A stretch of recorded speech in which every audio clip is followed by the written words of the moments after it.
السلام علیکم ورحمۃ اللہ وبرکاتہ۔ بات کریں گے آپ کے سامنے شعبان کے مہینے کے بارے میں۔ یہ جو شعبان کا مہینہ ہے یہ تہذیب کا مہینہ ہے۔ ابن رجب رحمۃ اللہ علیہ فرماتے ہیں کہ شعبان مقدمہ ہے رمضان کا۔ اس شعبان کے مہینے میں ان اعمال کو کیا جائے جو رمضان میں کیا جاتا ہے، مثلا قرآن مجید کی تلاوت کرنا اور روزہ رکھنا، گناہوں سے بچنا۔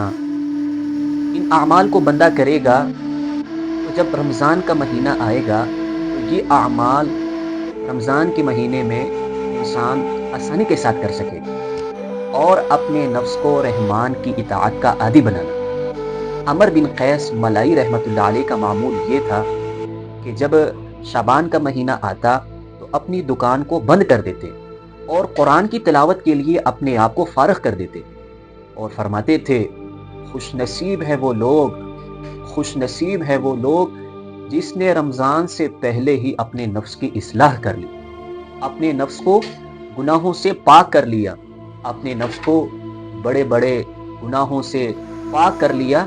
یہ بندہ خوش نصیب ہے۔